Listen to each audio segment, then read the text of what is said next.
Thank you so much. Our break is now finished and we're going to start session 4, which is entitled A Global Perspective on Responsibility and Justice. And our first speaker will be Natasha Nance from Texas State University. And her talk is entitled Who Gets the Bill? Political Responsibility and the Climate Disaster. So Natasha, if you'd like to take hold of the share screen, you can go ahead and start whenever you're ready. Okay, can everyone hear me okay? Yes, you're very clear. Excellent, excellent.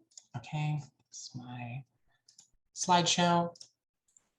Okay, so just as you were just informed, my presentation is Who Gets the Bill? And it deals with political responsibility, community empowerment, and the climate disaster through the Treadmill of Production framework. So I'm just gonna go ahead and ask you to bear with me because unlike some other presentations, I'm going to have to go within multiple sets of ideas. First, I need to take y'all within sociology and then environmental sociology, and then get to the treadmill of production, but I promise I can make it brief.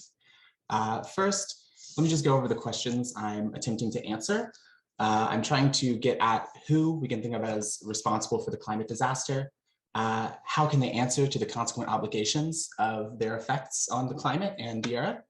And as for the rest of society, how does solidarity inform our operationalizing of these ethical principles in a political manner? So one thing, as I said already, environmental sociology differs itself from traditional sociology, which most of y'all are probably somewhat familiar with as the study of patterns within society, and tries to place that back within the natural ecosystem. So while other classical sociologists may see environmental sociology as a subfield, environmental sociologists themselves are trying to revolutionize or fundamentally change the perspective of sociology itself from seeing an anthropocentric, human-centered paradigm for society and changing it to what they call the new ecological paradigm, where we see societies as fundamentally occurring within inside of nature, which has some general appeal, but is within the total field of sociology, not necessarily the way things are moving just yet.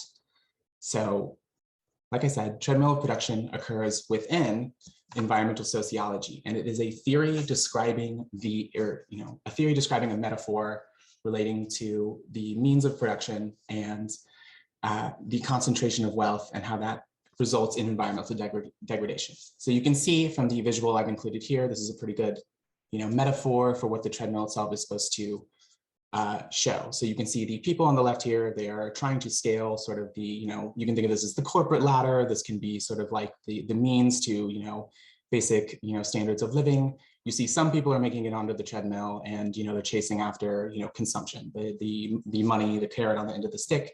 Some people are falling down, falling through the cracks, as they describe it, and are affected by the sort of environmental degradation coming out of this production machine, the oil spill at the bottom. And you see that, the production itself is creating a surplus that doesn't seem to be really going anywhere.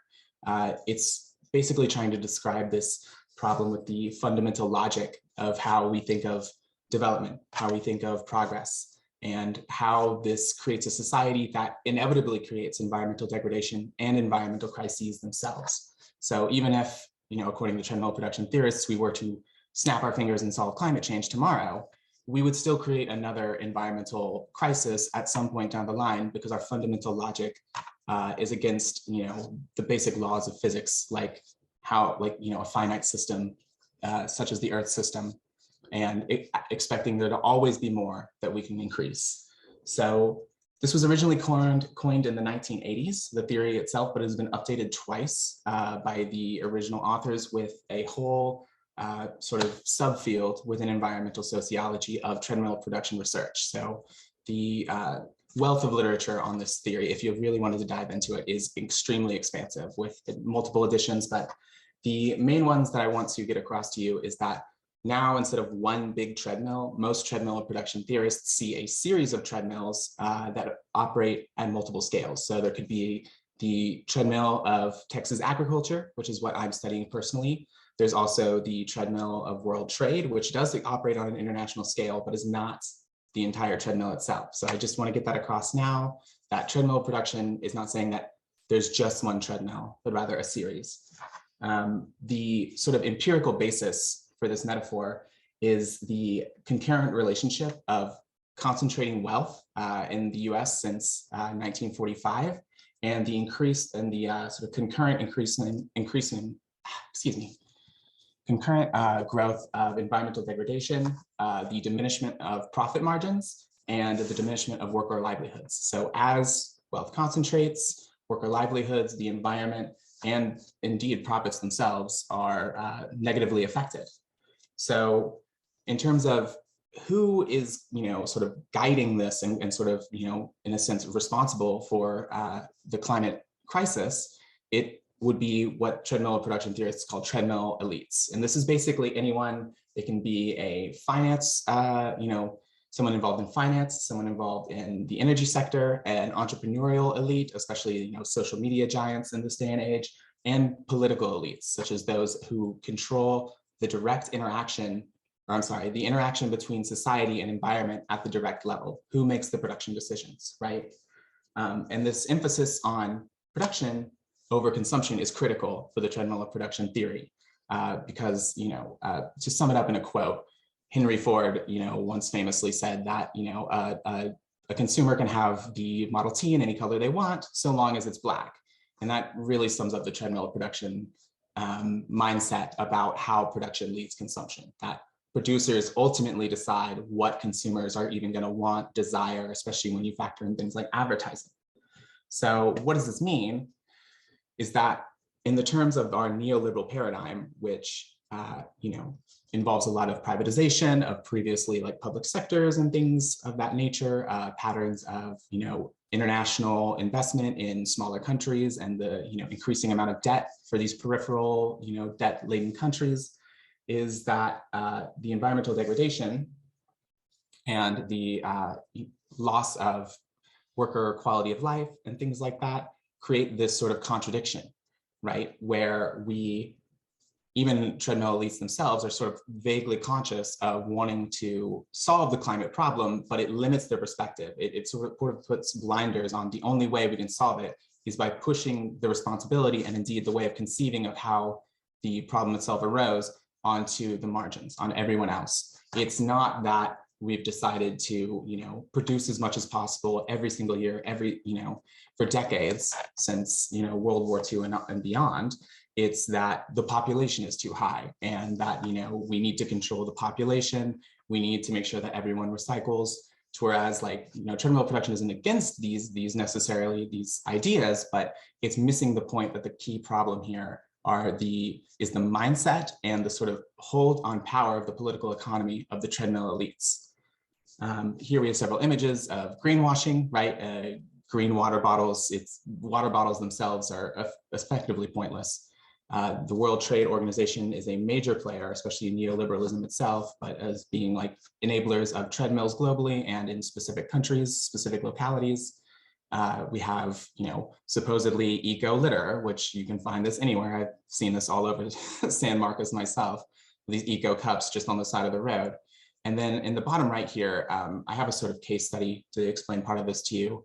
Basically in Ecuador, there was a big movement that vaguely had treadmill of production leanings, and indeed started to slow down production and look at, how can we create more of a steady state economy. But the neoliberal context of everything, the neoliberal global pressures effectively rendered a lot of these changes inert. And they're still pretty much, in terms of political science, considered a rentier state, dependent on their oil revenues to stay afloat in the global economy. So let's get to the work I'm doing. In terms of my specific, let me recap real quick. So again, the main recommendation by treadmill production theorists is that solidarity and collective direct action are really going to be the only long-term solution to dismantling treadmills at the local and international level, and it comes at the elite expense. So in that sense, it's important to emphasize here, not everyone's going to win from sustainability. Like, some people are going to lose, but those people are indeed, by this thinking, the people responsible for the climate crisis, the treadmill elites, right? So in terms of my specific literature review, I was looking at treadmills in agriculture. Hauser and Stewart in 2019 specifically pointed out how the effects of climate change themselves render green policies, green practices like cover cropping, crop rotation and things like that, simply not fast enough to render the profits that are necessary for farmers to stay afloat and keep, their livelihoods alive. So yes, they may know something about agroecology, but it becomes a moot point when they need to add more nitrogen to the soil to make sure that their crops arrive in time. It runs off, because of these heavy rain events due to climate change, and then the cycle is begun all over again, right? With increasing rainfall, increasing use of nitrogen, and the treadmill accelerates. I kind of touched on this just now, but Ranjan et al. In this giant meta-analysis of studies of agriculture and agroecology noticed that a lot of researchers were missing the difference between willingness to use agroecology and the actual adoption, which seems mostly absent from most research. And there is actually no correlation between willingness to adopt agroecology and the actual adoption themselves. Within Texas agriculture specifically, there are agricultural community-centered NGOs that have a sort of sense of anti-treadmill action that critique capitalism, for instance, but they have a problem connecting it to a systemic issue beyond their particular situation, right? Like they see the managers as corrupt, they see the business that is in charge of their farm or buying their product as corrupt, but they don't really see it as a problem that's happening outside of where they are. Another image from a Peru oil spill. So for my research itself, I started with this typology from the 1994 update to the treadmill of production theory. There are 7 environmental types over here. It's vaguely listed from the top being like most anti-treadmill to straight up pro-treadmill environmental movements. You may be wondering, how can an environmental movement be anti-environment? In the treadmill of production theory, an environmental movement is not just a group that describes itself as environmental. Rather, it's any movement that concerns itself with the redistribution of natural resources, of natural produce, right? And vice versa. So in the case of one of the groups I'm studying, the Texas Farmers Bureau, it sees itself exclusively as a union of property owning farmers that sees the main problem as there needs to be more land put into production. There needs to be more access for farmers to produce what they want, regardless of the effects on the environment, and thus kind of rendering them to be a sort of anti-environmental movement, at least from the preliminary results that I'm getting. And indeed, my method in finding out these types or trying to, apply the typology or see where it can be improved is by getting the documents from these NGOs, public-facing documents, mind you, of their mission statement, which is sort of their basic vision of themselves and the vision of what they want to do as a group, and their impact reports, where they describe on their own terms to the public what they think their best effects on the world have been. So again, I'm trying to use an inductive approach because with that in mind, this typology may be out of date, because it was made in 1994. So these are my 4 research questions. They mainly concern how these NGOs perceive of solving climate change, if they perceive it at all. And does this reflect the typology? What are the typological characteristics, if any, of these Texas NGOs, agricultural NGOs, according to their impact reports? What do these answers say about the qualities of environmentalism in Texas agriculture and these organizations more generally? And what does this mean for anti-treadmill activists, treadmill production scholars, trying to employ these sort of like anti-treadmill strategies in Texas agriculture? So here's some quick highlights.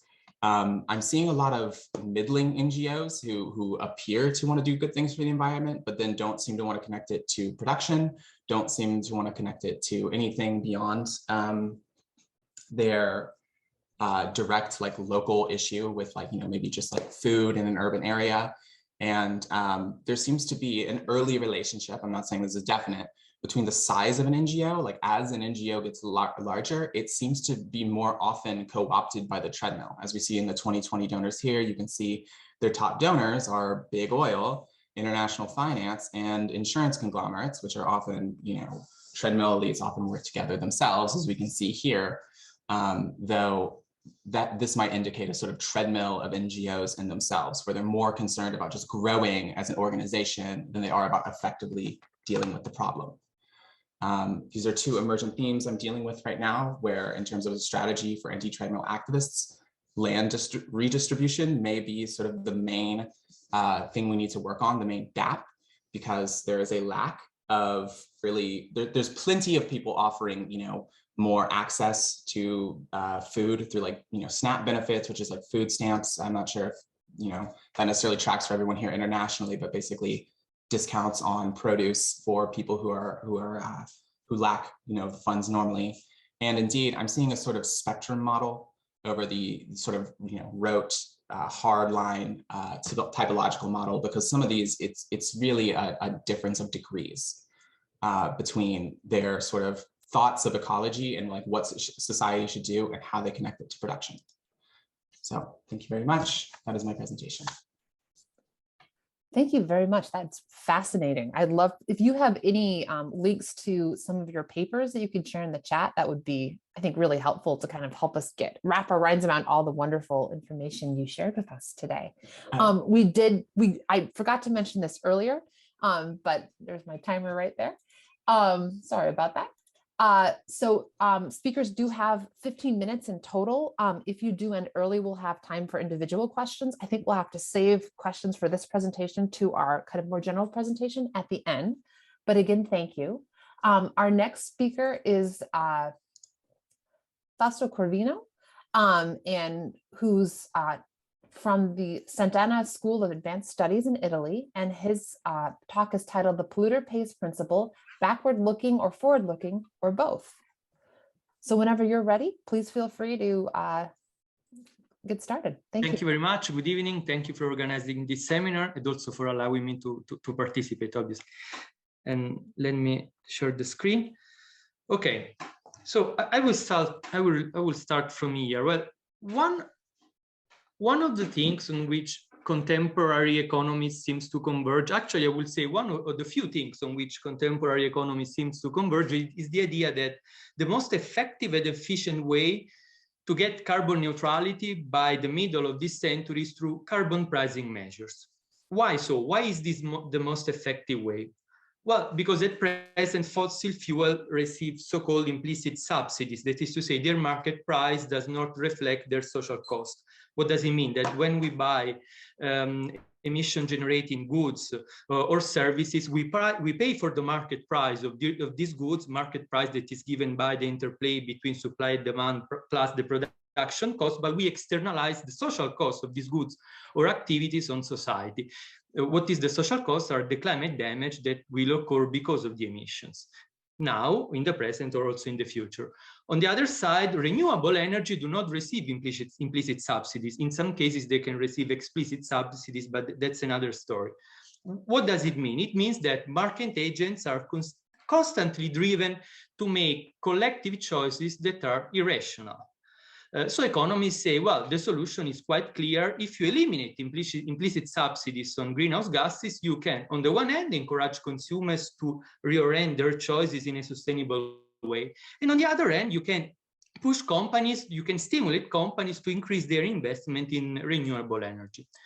Why are carbon pricing measures also the most efficient way to achieve carbon neutrality? Because the main alternative will be a regulation from above, that is to say command and control. And the limit of this solution, according to many, is that it will require an unsustainable central planning effort. You will need to know how much each sector should reduce its emissions, or even how much specific companies should reduce their emission and how they should do it. Whereas using a market-based mechanism like carbon price, for example, you provide an incentive from the outside to market agents, and then market agents can organize themselves as they see fit.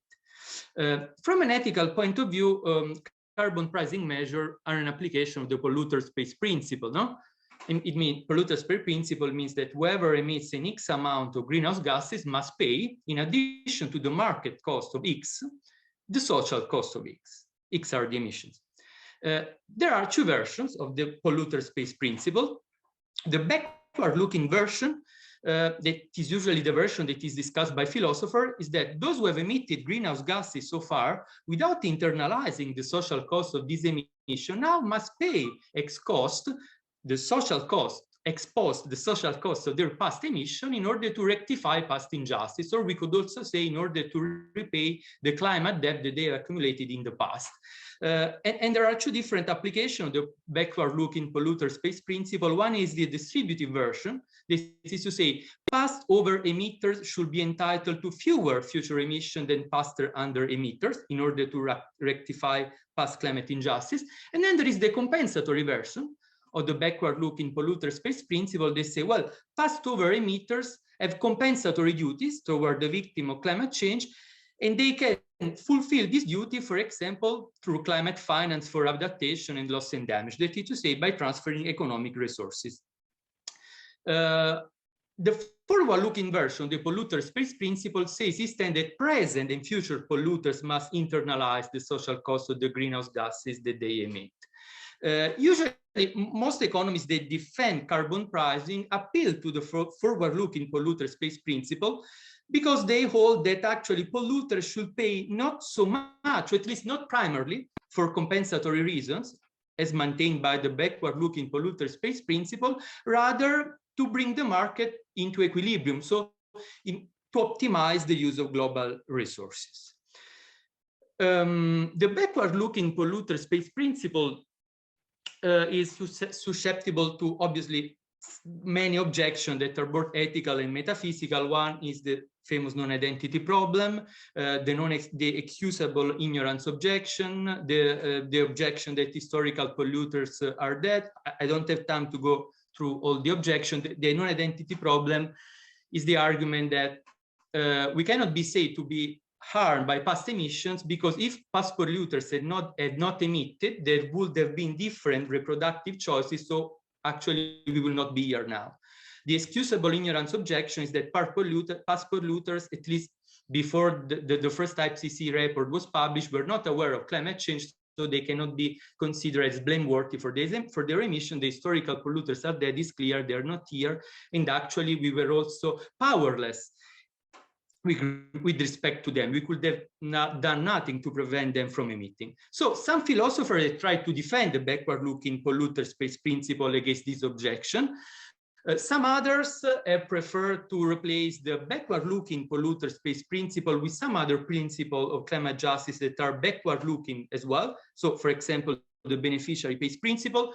Some other philosophers have argued that at least some duties of climate justice are based on forward-looking principle instead of backward-looking principle. So some philosophers say that the fact that some countries are wealthier than another is sufficient to justify global duties of climate justice. In general, we can say there is a tendency to think that the polluter pays principle, looking only to the future and not to the past, is a form of grandfathering. Let bygones bygones, we could say.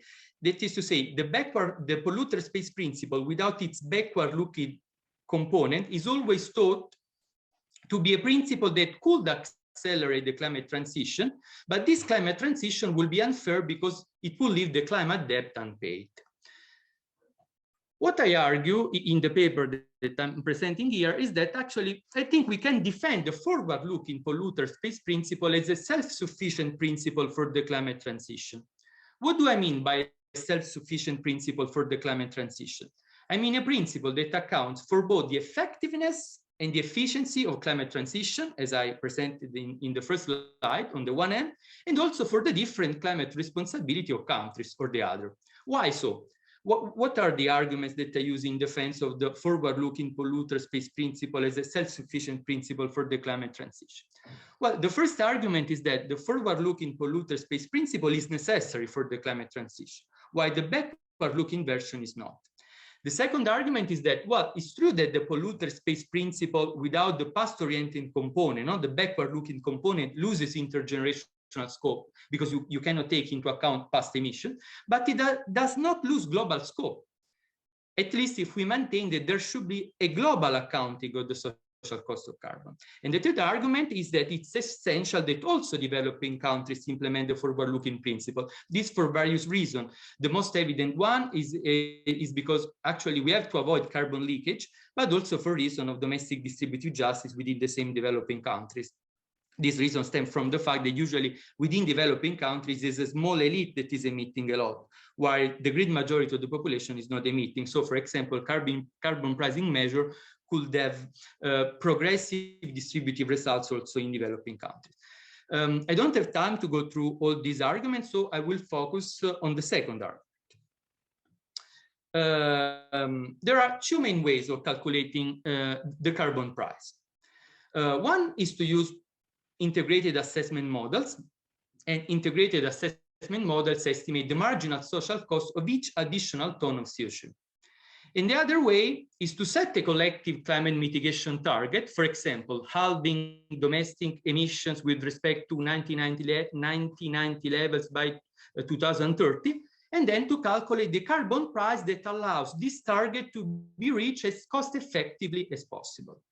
I focus on the first way of calculating the carbon price because, in my view, this is the real implementation of the polluter pays principle, because the other way, that is to say, the one that you see on the right side, goes beyond the polluter pays principle, because if you focus on cost effectiveness, you're asking present polluters to shoulder not simply the social cost of their emission, but also the cost of the fact that past polluters did not enough in terms of mitigation.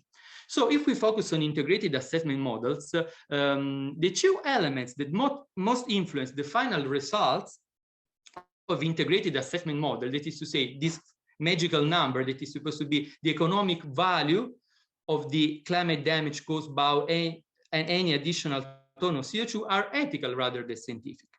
And these elements are the geographical scope of climate damage. They could be either domestic or global damages, and the social discount rate of future utility. I leave aside here the discourse on the social discount rate of future utility, and I focus on the geographical scope. I defend a global accounting of the social cost of carbon. What does it mean, a global accounting? That when we try to assess economically the damage that 1 ton of CO2 emitted in Italy will cause, we should not simply take into account the climate damage that will occur in Italy because of this emission, but the climate damage that will occur globally because of this emission. Why I defend the global accounting on the social cost of carbon? Because if we recognize that the negative duties of justice of a country do not end at its border, then the forward-looking polluter pays principle requires that the externalities of each ton of CO2 be internalized as a whole. A global application of the forward-looking polluter pays principle would imply that each country in the world, developing country, adopt a carbon price corresponding to the global social cost of CO2 emitted on its territory. But if we also consider that developing countries are more vulnerable to climate change than developed countries, then the forward-looking polluter pays principle also calls on developed countries to transfer part of their carbon revenues toward developing countries. So you can justify a global redistribution of wealth without relying on backward-looking elements relating to past emissions. There are two objections that can be moved against the forward-looking polluter pays principle as a self-sufficient principle of the climate transition. One is that, one objection is against the global reallocation of carbon revenues, because if you transfer a broad part of the carbon revenues, the carbon tax reform can no longer be revenue neutral. Carbon tax reform is revenue neutral when the government introduces the tax without expanding its budget. It is to say, the government redistributes all the revenues toward the population. But if you have to transfer a broad part of the revenues, you cannot give the revenues back domestically. One solution for the government introducing the carbon tax reform could be, for example, to offset the negative effects of the carbon tax, not only through carbon revenues, but also through other public resources, for example, through a property tax or a tax on financial transactions. Another solution that is currently being discussed by many in the literature is to combine the classic carbon tax, that is to say, the carbon tax with an equal tax rate for all, with the carbon tax on luxury emissions. Then another objection against the forward-looking polluter pays principle is that, well, if it works, the forward-looking polluter pays principle will mark its own demise, because if this principle really get people to emit less, then the carbon revenues will slowly disappear and you don't have resources to redistribute to developing countries. Well, it's true, but if once the climate transition is complete and developing countries were to believe that a part of the climate debt remain unpaid, there would be still reason to return to past-oriented principle of climate justice. In fact, I defend the forward-looking polluter space principle not as a general principle of climate justice, but a principle of climate justice for the climate transition. That is to say, it's a principle that maximizes the goal of rapid climate mitigation that we need in order to achieve climate neutrality in less than 30 years for now, and also a principle of climate justice, but without exposing the latter, this is to say climate justice, to the moral and metaphysical objection that usually are raised against backward-looking principle of climate justice. Thank you. Thank you for that presentation. We do have about maybe a minute and a half. So if anyone has any individual questions for our speaker, please feel free to put them in the chat or raise your hand.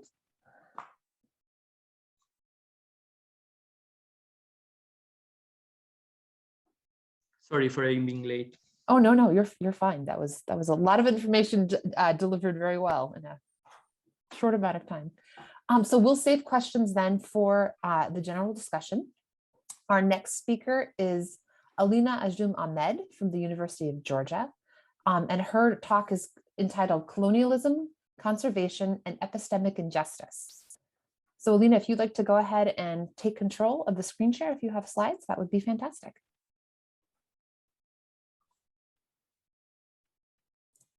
Hi, can you hear me?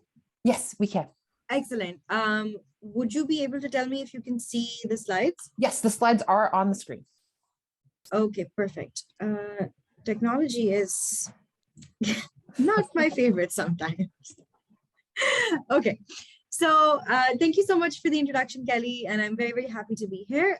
Is it okay if I time myself as well? Feel free, that's great. Okay, so this project is a paper that I wrote in one of my classes, but it's actually part of a much bigger project within social epistemology in something that I'm very interested in working towards. So as Kelly said, the project's title is Colonialism, Conservation, and Epistemic Injustice. And the way I kind of divide this is, let me just begin by introducing it. I problematize modern day conservation efforts, especially by Western subjects in third world countries. And I find them to be kind of based in certain problematic behaviors and belief systems.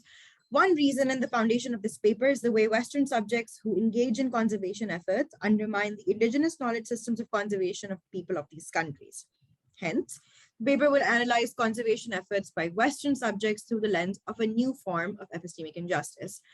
Now, because this is part of a broader and larger project of epistemic injustice, I can call this a new form of epistemic injustice or just an expansion of Miranda Fricker's conception of epistemic injustice. I actually term this expansion / new form Orientalist epistemic injustice. And this paper will criticize the credibility excess assigned to Western subjects that perform conservation efforts in third world countries and the related credibility deficit assigned to indigenous and local knowledges and practices of conservation, all of which I argue is part of Orientalist epistemic injustice. I know there's a lot of information that I'm throwing at you, so I'm going to be giving you a structure so we can follow through like that.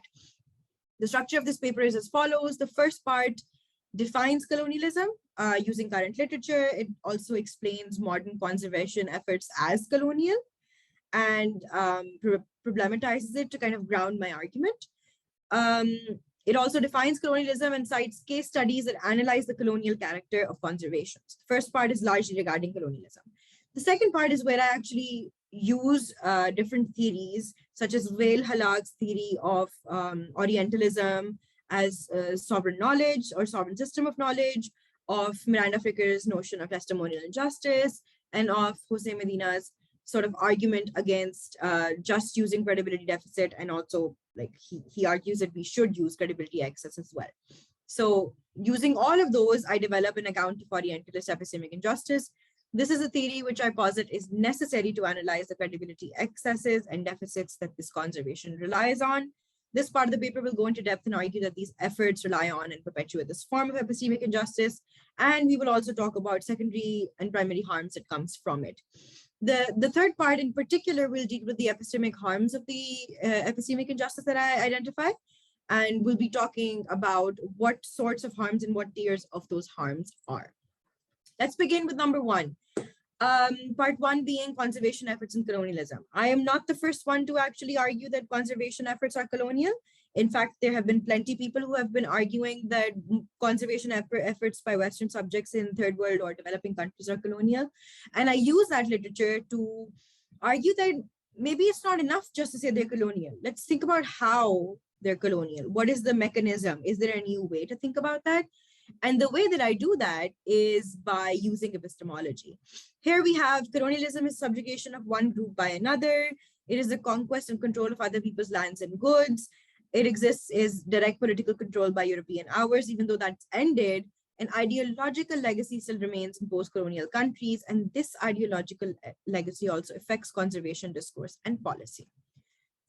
This is important because I'm positing that the colonialism in the way that it exists within conservation efforts is now ideological. So it's related to knowledge and epistemology and the creation of knowledge. So the subjugation of indigenous forms of knowledge by the imposition of a Western epistemic framework. This also is not new. In fact, Charles Mill in The Racial Contract talks about European subjects legitimizing the colonization of America by epistemically claiming that these spaces did not have real knowledge unless European intervention kind of came into it. That's how colonization kind of had a stronghold. So that's one of the ways that this paper will explore why such colonial subjugation of knowledge plays a role in conservation efforts. So this can range from habitat conservation to the protection of wildlife. It harms the ecosystem. It comes as a result of policies being predicated on colonial ideological systems, which assume the indigenous people and the wildlife they harvest need the rational guidance of state wildlife managers in order to have any chance of survival. And there's this serves as an epistemological point of justification to take away land and resources from indigenous people and hand it to the state's control, largely for the benefit of the colonizer. This is a photo that a screenshot that I took of a documentary by Survival International, in which they draw a parallel between colonialism as it existed when the colonizer was on ground and conservation as it exists right now. And the contrast is spectacular. I find it largely ironic that even now the white man, or in this case, the white woman, is the center of attention with the colonized subject around them. And a really good example of it is this. Pardon me for the not the best photo quality, but this is even more eerie in the way that it's described. There's a white man sitting here with these tusks on the side with people of color just surrounding them. And the white man is the center of the photo here. And if you go back to colonialists, you see something exceptionally similar. Like you see these colonized subjects, these Black colonized subjects in the background, in the foreground, so oddly photographed that you can't even see their individual faces and their expressions and stuff because it's that far back. And the fact that even modern day conservation can look like this and so similar has to bring up the idea of whether or not it is conservation or whether it's colonial conservation. Largely why I'm doing this work. Much like these photos, modern day conservation efforts also center around white Western subjects and what they want. The basis of this is an inherent epistemic colonial assumption that Westerners know more than the indigenous peoples and that Western knowledge systems are superior. There's an author named Sophie Versba who analyzes these differences and argues that modern conservation efforts and paradigms are based on 4 key assumptions that contradict indigenous belief systems of land. And these 4 I've listed. So number 1 is that protected areas must be governed and created by states. Number 2 is that their goal should be nature preservation and biodiversity conservation. Number 3, that these goals are not achievable if protected areas are uninhabited. They're only achievable if protected areas are uninhabited and then resources are not consumed by these people. And lastly, that coercive force is legally and morally justified to remove people in the pursuit of these goals. Now, perhaps to you and I, this might seem like, oh, this is messed up in so many ways, but these are actual logics used by colonizers on the ground right now and colonial conservationists right now to displace indigenous groups in order to preserve and save biodiversity and nature, I suppose. We have 2 examples here. One example is that of, One example is that of Gabon, and one example is that of Canada. And the example of Canada is particularly interesting, in which in North America, starting in the 1800s, when settler colonizers began to move in, they would start displacing indigenous Canadian, communities. And this was done by creating like parks and conservation areas in particular, in which hunting and fishing would not be allowed, and there would be restrictions placed, knowing that hunting and fishing is actually one of the primary sources of livelihood and food for these indigenous communities. And it would economically and also otherwise disenfranchise these groups, just because conservation was considered to be only possible if there was no human being on that land. And there were park authorities who would treat First Nations as a threat to conservation. However, when the rich wanted to hunt big game for trophies and whatnot, that would somehow be allowed. The assumption there that I'm trying to challenge is that somehow Western settlers, colonizers would know better than people who were actual caretakers of Turtle Island, in particular that area, and that the Westerners could get away with hunting the way that they wanted to hunt because they knew better, and so would not be harming the environment as much, versus the quote-unquote savages who lived there, who would just keep on using the resources that were available to them without any consequence. So I'm aware that I don't have enough time, so I won't get into the second example of Gabon, but the example of Canada is an excellent one to kind of think about. In part two, moving on, I try to restate epistemic injustice the way it exists. So like I said, I use Vail Halak's epistemic critique and understanding of the notion of Orientalism, furthered by Edward Said, and combine it with Fricker's account of epistemic injustice and testimonial injustice, and Jose Medina's critique and development of her account to develop a new form of epistemic injustice that I will call Orientalist epistemic injustice. Again, since it's part of a larger project, I may not call this a new form of epistemic injustice, but perhaps a expansion of epistemic injustice. And I posit that this new form or this new expansion is necessary to understand how conservation practices are colonial in an epistemic way in which we treat knowledge to be important.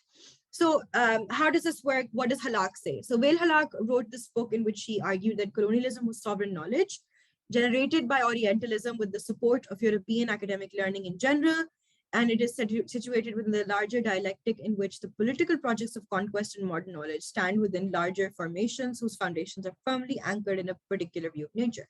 Essentially, Western forms of knowledge become sovereign systems of knowledge because there's an implicit hierarchy created. So the Western forms of knowledge are considered to be superior and then become the sovereign system of knowledge, and all other forms of knowledge are either inferior or not treated as knowledge at all. His argument centers around how colonialism and Orientalism create a distinct form of sovereign knowledge, which is based on a very particular view of nature. This view renders all other views inferior and makes colonialism sovereign knowledge. So I aim to link this with Fricker. So what does Fricker say? Fricker uses the account of testimonial injustice, which she calls, and I've written the definition here, testimonial injustice happens whenever a speaker is viewed as having credibility deficit based on a negative prejudicial stereotype against the speaker's identity.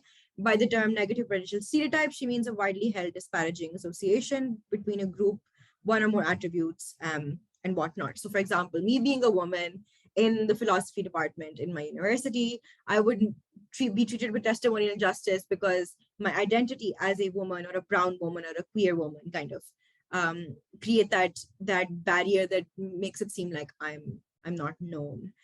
So according to, I'm not a knower. So according to Fricker, these negative prejudicial stereotypes give you a credibility deficit. But credibility deficit is not only the only necessary condition. However, before I get into that, let me kind of explain why I think that this can be expanded. We can expand on Fricker's idea of testimonial injustice by considering the epistemic effects of space and Orientalism. Now, I don't want to treat Orientalism as just the Orient and the Occident. I want to treat Orientalism as a way in which space is constructed around knowledge, according to Halak, and we can kind of expand on that. So instead of thinking, oh, the West versus the East, so America versus, say, South Asia, we can also say, okay, what about America and indigenous forms of knowledge within America. So there would be, I would argue, a creation of an Orient within the Occident based on the knowledge formation or the sovereign system of knowledge that deems indigenous knowledge to be inaccurate or untrue or inferior. The way that we construct the space where knowledge is produced can also affect our assignments of credibility towards a subject that belong to these groups. So for example, South America versus the US or Canada, though there might be in the same geographical area in the West or the Occident, there's still going to be an Orient within the Occident. Following the colonial construction of the so-called Orient as inferior to the Occident, any form of knowledge present in these spaces is dismissed as not being knowledge. Consequently, indigenous forms of knowledge that fail to meet these standards or are from the Orient would fail to count as knowledge as well. However, is this credibility deficit, as I said before, enough if you are in the Orient, whether that's in the Orient or in the Occident separate? Fricker largely talks about deficit, but Jose Medina actually says, no, credibility excess is also a problem. He argues that it's just as important as credibility deficit. And according to him, credibility judgments are not carried out in silos. They tend to be grounded in comparative social injustices in which credibility is attributed differently given more time. So let's think of a white man versus me who's talking at a conference. I think there will be automatically in academia credibility excess assigned to that white man versus me, largely because of the identity that he has. I take the liberty to use all of these to offer a definition for Orientalist epistemic injustice, which I call Orientalist epistemic injustice occurs when the orientalizing of space and proximity to sovereign systems of knowledge cause the assigning of an unjust, deflated, or elevated level of credibility to a knower. So I'm aware that I'm almost out of time, so I'm just going to breeze through. This is part 3. After I kind of explain what Orientalist epistemic injustice is, let's talk a little bit about the harms. The primary harms are not much like Fricker's of disrespecting them as a knower, but their knowledge source is the one that's disrespected, and that's the primary harm that I'm arguing is a problem. So Orientalist epistemic injustice results in indigenous forms of knowledge being undervalued because they are not like sovereign systems of knowledge. So the primary, I would divide this into 2 harms. First, speakers who are drawing from indigenous knowledge may be silenced. Second, Orientalist epistemic injustice ends up distorting these epistemic traditions unjustly. And a follow-up harm could be that sometimes the knowledge that's right here under our noses, but because it's treated as not knowledge, can just be dismissed and not acquired and then lost. So this is just a bit of context in deflated credibility and conservation knowledge. And sorry, I'm about 2 minutes over time, so I'll just quickly wrap up. Paper analyzed conservation efforts by Western subjects in an epistemic lens. I discussed some core wrongs, and I discussed that Western conservationists enjoy credibility excess, which is a huge problem. Whew, thank you. Thank you. That was fast and furious, but really informative and definitely an interesting kind of new kind of lens on what we've been talking about today. Our final speaker, we will save questions for the full discussion, if that's okay. So we're going to move on to our final speaker for this session, Jelena Bellick from Leiden University in the Netherlands, and her presentation is Absolute Rights and Climate Change. So please take it away. Thank you so much. Thank you, Kelly. Just a moment, I'm sharing my screen. Okay, can you see my slides? Yes, all clear. Yes. Okay, good. So I'm very happy to be here, and I'm fascinated by all the topics that have been covered so far. With my topic, which is on absolute rights and climate change, I think I will just add one more layer of complexity to everything we have discussed so far. So this particular topic is part of a larger project I'm working on, which concerns rethinking human rights in the context of climate change. And this particular topic concerning absolute rights and climate change is, well, I will say very rough one, given how well developed previous presentations were. So this is more like a bunch of rough ideas I have at this point. And what I will talk about today is I will say a couple of words about human rights approach to climate change. Then I will focus on what is taken to be the only absolute right under international human rights law, which is the prohibition of torture or inhuman or degrading treatment. Some people think that it can be applied in the context of climate change, so I will mention a couple of legal arguments, and then I will move to a more normative or philosophical approach.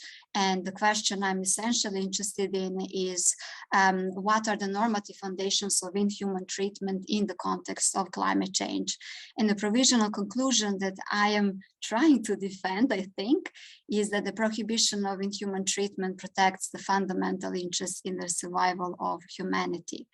And if there is some time left, I will try to address a couple of objections. So first things first. So when it comes to human rights approach to climate change, it's somewhat recent. It actually has been, let's say, growing in the last 10 years or so. It correlates with let's say, deficiencies of interstate negotiations and the results of those negotiations as the main approach to the problem of climate change. Now, why do human rights matter, and why does it matter to use them in the context of climate change?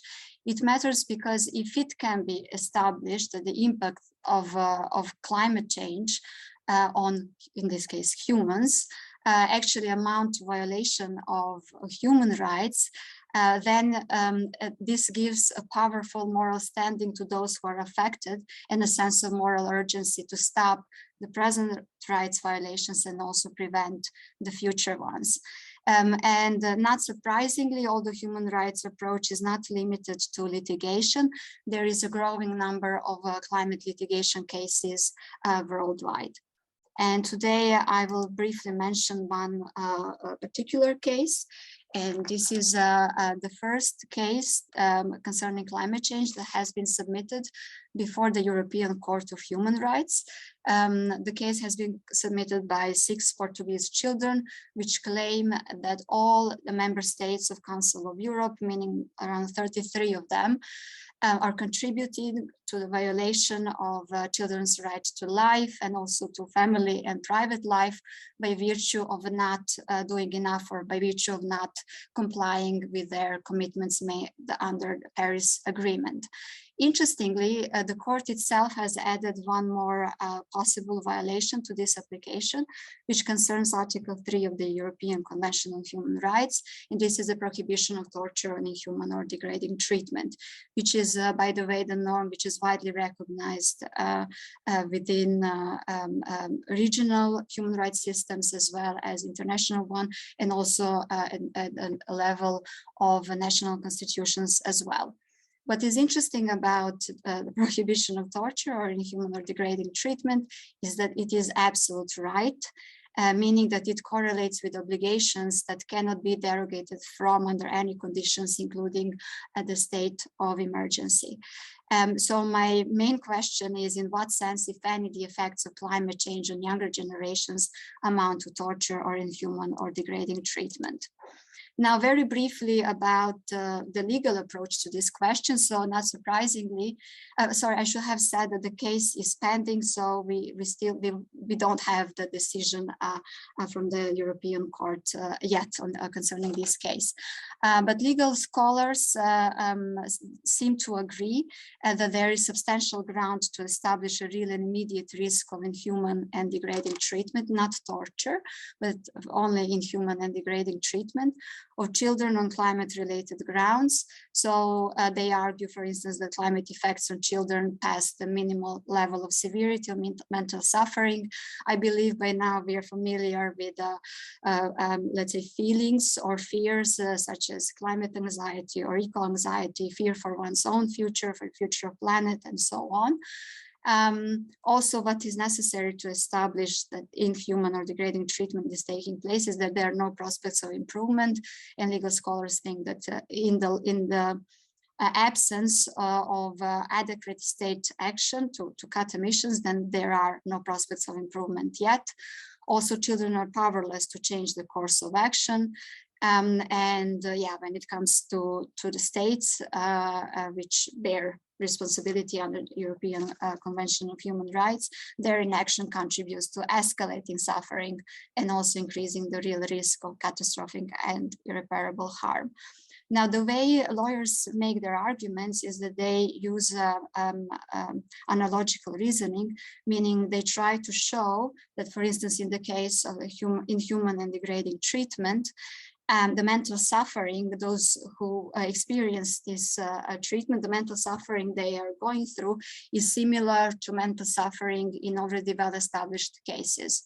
But I am not sure how far this reasoning can get us, but I'm going to leave legal approach here, and I'm moving to more normative considerations. So it seems to me that climate change, and as we could see during all the discussions we had in the last 2 days, is unprecedented. So it's such a different context that this is why I doubt that one can really make plausible analogies with the context where inhuman and degrading treatment has been found, such as detention, incarceration, captivity, and so on.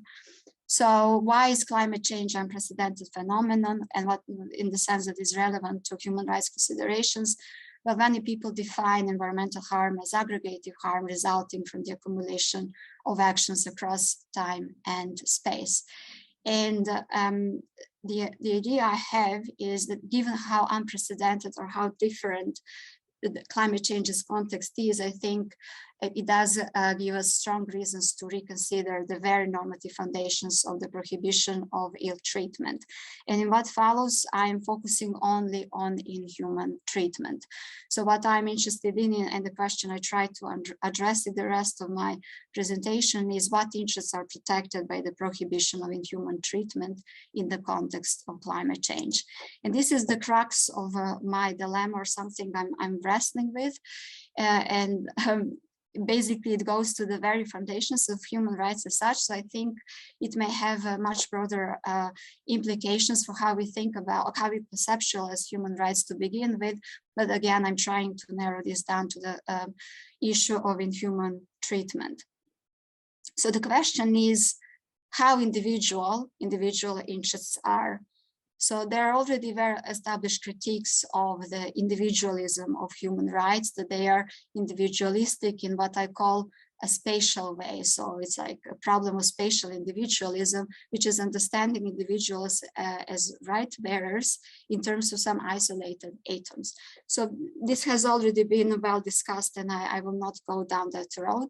Instead, what I'm interested in is another possible dimension of individualism, which is temporal individualism. So it seems to me that the way individual interests are understood within human rights, both theory and especially practice, is that they are synchronic in some sense. So they are narrowly construed the interests of a living person during her lifetime. And what may make this problematic is that it assumes some kind of generational separation. But then I wonder whether we are as narrow-minded as the theory and practice assume that we are. And what the theory I'm using, or my starting point to build my argument, comes from Samuel Scheffler's work on intergenerational ethics, and especially the notion of diachronic interest, or the idea that rather than being, let's say, limited to one generation that we belong to, actually our interests may be connected intergenerationally, both regarding past generations and also the future ones. So this, of course, opens the question of the status, moral status, as well as rights of future generations, and the way the relationship between present generations and future ones is understood is that it's unidirectional in some sense. So probably you're familiar with this notion that future generations are dependent on what we do today, what kind of actions or inactions we take or do not take at our present time. However, Scheffler argues, and I find this argument very convincing, that it is not unidirectional dependence, but we as present people depend on future people as well. And to put it simply, the way we depend on them is that if we think about projects we have, or things we value, or things we do, both individually and also collectively, we do them with the view or assuming that there will be someone after us to continue that valuable practice. Here I have some examples such as doing research, but that's very academic, but there are other not so academic worthwhile projects such as sharing knowledge, and here knowledge is very broadly understood, creating and preserving cultural artifacts, and so on. So the idea is that present people in some way need future people for our projects to have a more robust meaning. And now another important point Scheffer makes, and I also agree with that, is that it is not enough that future people barely survive, because in what sense would they then continue these valuable projects, but they need to have flourishing lives. Now, various arguments have been made that if climate change goes as wild as it may, given the current state of affairs, so dangerous climate change may pose existential risk in the sense of the risk of the extinction of humanity. Therefore, if we follow Scheffer's argument, we have self-interested reasons to make sure that humanity survives, and it survives in the conditions which are conducive for human flourishing. Now, I should say that Scheffer is using this argument in a different context, so he's concerned with the question of individual motivation, and he thinks that this kind of considerations concerning future people actually do serve as normative reasons for action now. But as I said, I want to use this in the context of rights, and I think that it can serve as actually formulating one of the fundamental interests we have. I was not paying attention at time. So Kelly, how much time I have left? You have about 2 minutes, 2.5 minutes. Okay, perfect. Okay, so basically this is a provisional conclusion, or sort of conclusion I am arguing for, is that as if we buy Scheffer's argument, as I think that there are good reasons to think it's plausible and convincing, then a new normative foundations of inhuman treatment, or what it means to be treated in an inhumane way in the context of climate change, is that it harms our fundamental interests in the survival and flourishing of humanity. So a point I want to argue for, although I'm not sure this is the best formulation, is that the fundamental interests of the present people are wrongfully harmed if there is a real risk of human extinction, and climate change poses a real risk of the extinction of humanity or them barely surviving, and therefore those who contribute to climate change by action or inaction actually subject the present people to the real risk of inhuman treatment. Now, what are implications of this argument? I think that first of all, if we really can make a sense of this notion that our interests are diachronic rather than synchronic, as broadly assumed that they are, it first of all gives us a long-term perspective, as opposed to the current short-termism concerning human rights. It also, in a way, gives collectivist dimension to individual interest, in the sense that this the interest in the survival of humanity is the interest in the survival of humanity as a whole, not of any particular individual. And I think what is also plausible, or let's say advantage of this account, is that I think it's compatible with global value pluralism. If we think about non-Western worldviews, as diverse as they are, it seems to me, to my modest understanding, that they have quite a different understanding of what generation is. And instead of endorsing this temporal individualism that the current approach to human rights does endorse, other worldviews think more in terms of intergenerational chain. And now, of course, given going back to the beginning of my presentation, I said that legally speaking, the prohibition of torture and human or degrading treatment is absolute one. So if the violation of this can be established, then it seems to have far-reaching consequences, both in practice and probably in theory as well. Now I have objections, but I can stop here. So because this can come up in the Q&A anyways. Okay, that's fantastic. Thank you so Okay, much for excellent. being Okay. respectful of the time.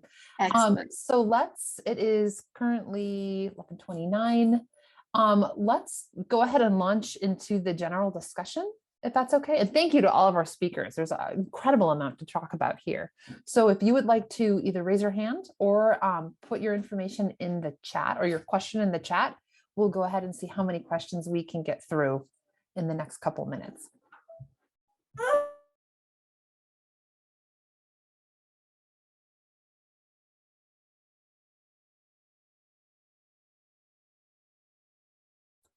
And I think we can start with Kathleen Wallace. She put your point about future dependent interests is what Janet Thompson analyzes in terms of what she calls lifetime transcending interests. I'm not sure if that's a question or a comment, but honestly, I'm not familiar. It was just a comment. And I would appreciate, yes, a suggestion. Yeah, she's worth looking at. She has a view about intergenerational community and that we're part of sort of a revision, I guess, of kind of social contract theory, trying to incorporate diachronic and intergenerational views. She's written a couple papers on it. Excellent, thank you. I will check. And if we have time, so I can also say that there are different ways to understand this relationship between present people and future people. So one way is clearly to think about special relationships like familial ones, like people thinking about their children, grandchildren, and so on. Another one is more at communal level, thinking about or caring about the survival of particular community. And the most general one, or the most universal one, is to think about the survival of humanity as such. And this is the level where I am. So in that sense, I don't refer to more communal arguments. Now I'm just trying to make a sense of the comment, which is very useful, but I'm actually going for a more universalistic approach. Yeah, no, I see that. I just thought given what you said Excellent. about future dependent interests, that you'd find her stuff interesting. Right. Thank you so much. I will check it. Mm-hmm. we have a question. Oh, I was just waiting for this one. Here we go. Okay. So how do you reply to Parfit's non-identity problem regarding future generations? Yeah, I was. Okay. So one way that, okay, let me try. So first of all, I'm trying to make an argument about present harms, not future ones. But the problem is, and I cannot avoid the non-identity problem, because the present harm, the way I understand it, is conditional upon a real risk of future harm. The other way that can get me around Parfit's non-identity problem is that, as I said, I think about future people in more collectivist terms, like humanity as a whole. So in this sense, I'm avoiding at least the question of particular identity of people that will exist in the future. But I don't think this is enough to rebut the objection. So I need to think more about this. But yeah, absolutely something to engage with. Any other questions for any of our speakers? I had a quick question for Natasha. In your work looking at Texas agriculture, have you seen any corporations or big kind of agriculture kind of companies that are doing what you would consider like a correct response to their duty towards mitigating climate change? Yeah, so first of all, thank you for the question. Great question.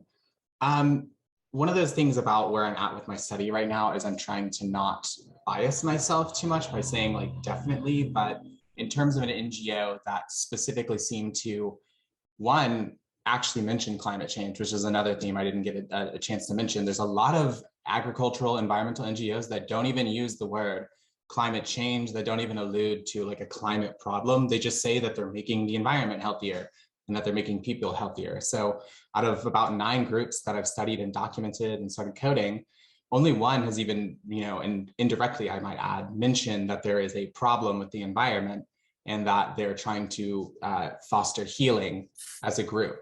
And this is really the only group I've found. that seems to show any kind of real engagement with dismantling the treadmill as it's conceived. Thank you. And yeah, if you have a question for Natasha, feel free. Thank you very much, Natasha. Now, at the end of your presentation, you say that we need solidarity and collective direct action to dismantle the privilege of the treadmill elite.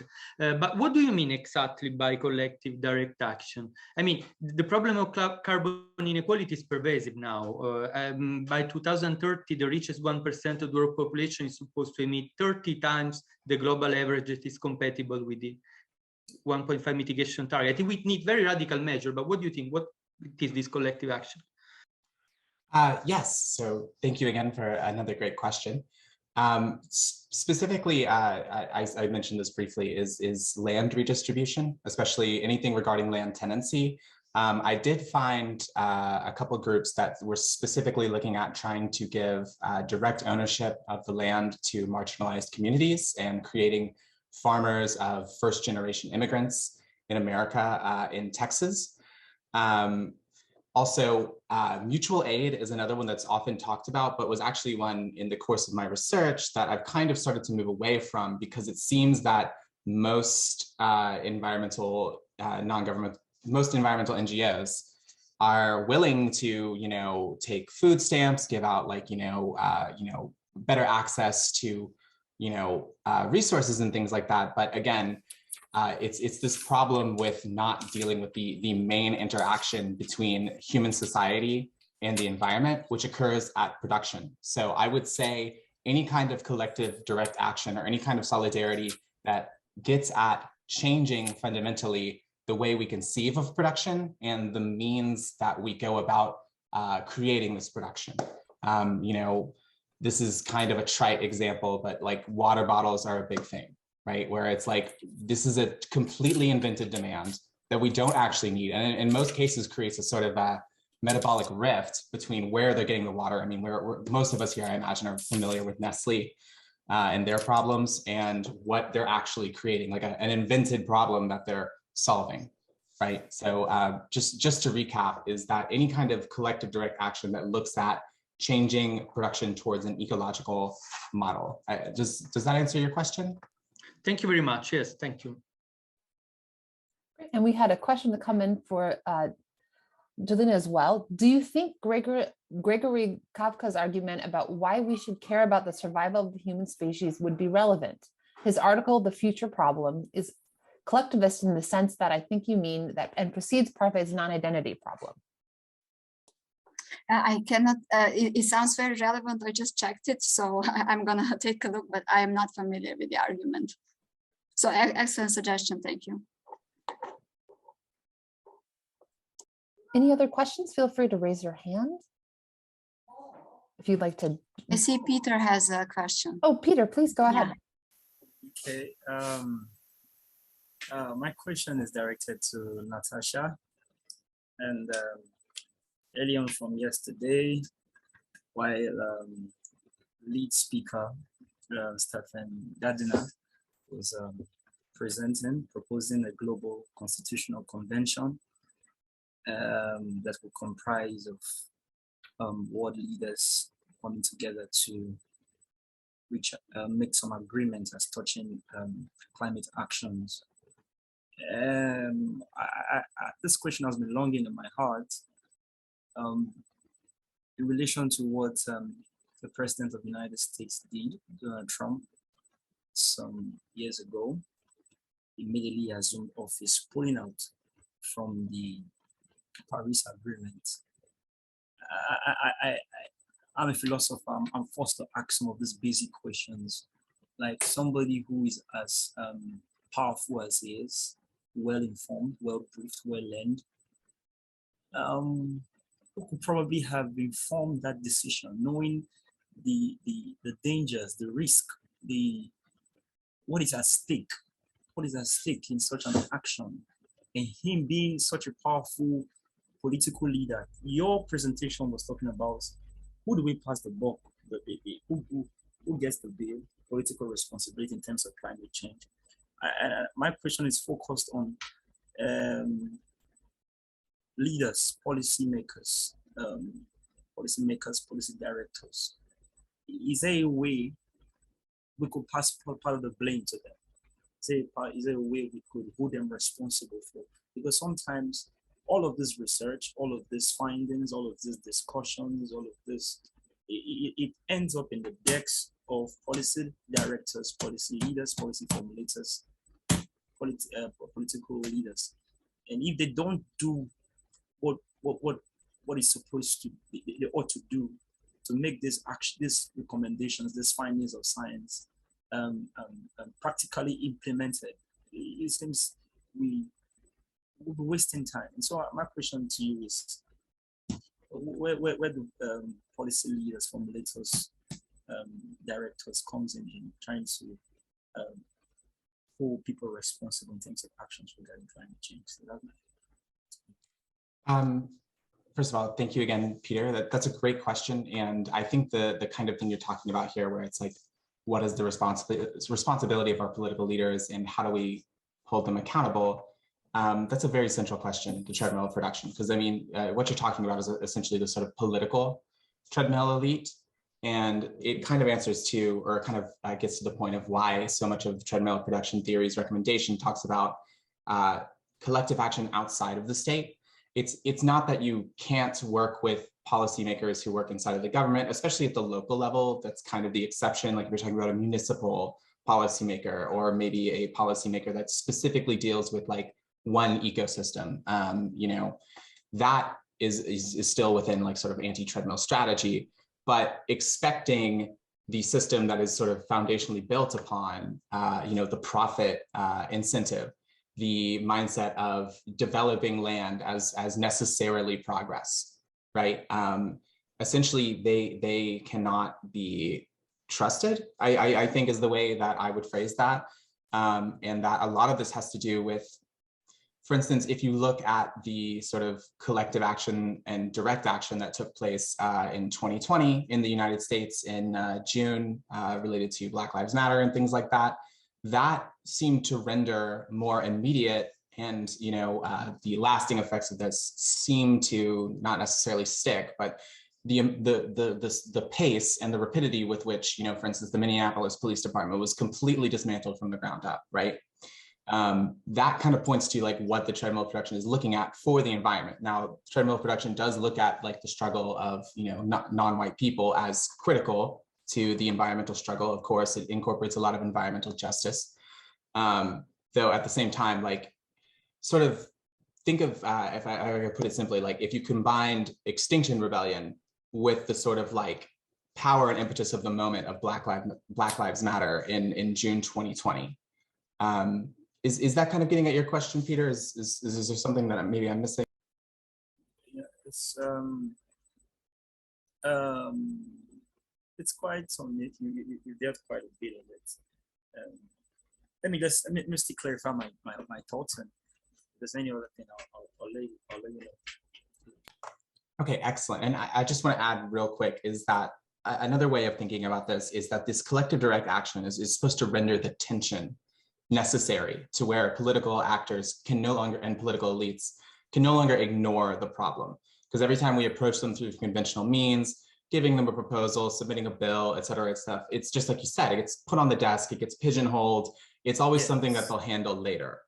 And that's the core issue here, is that unless there is a sort of like direct collective demand, that change is not going to come.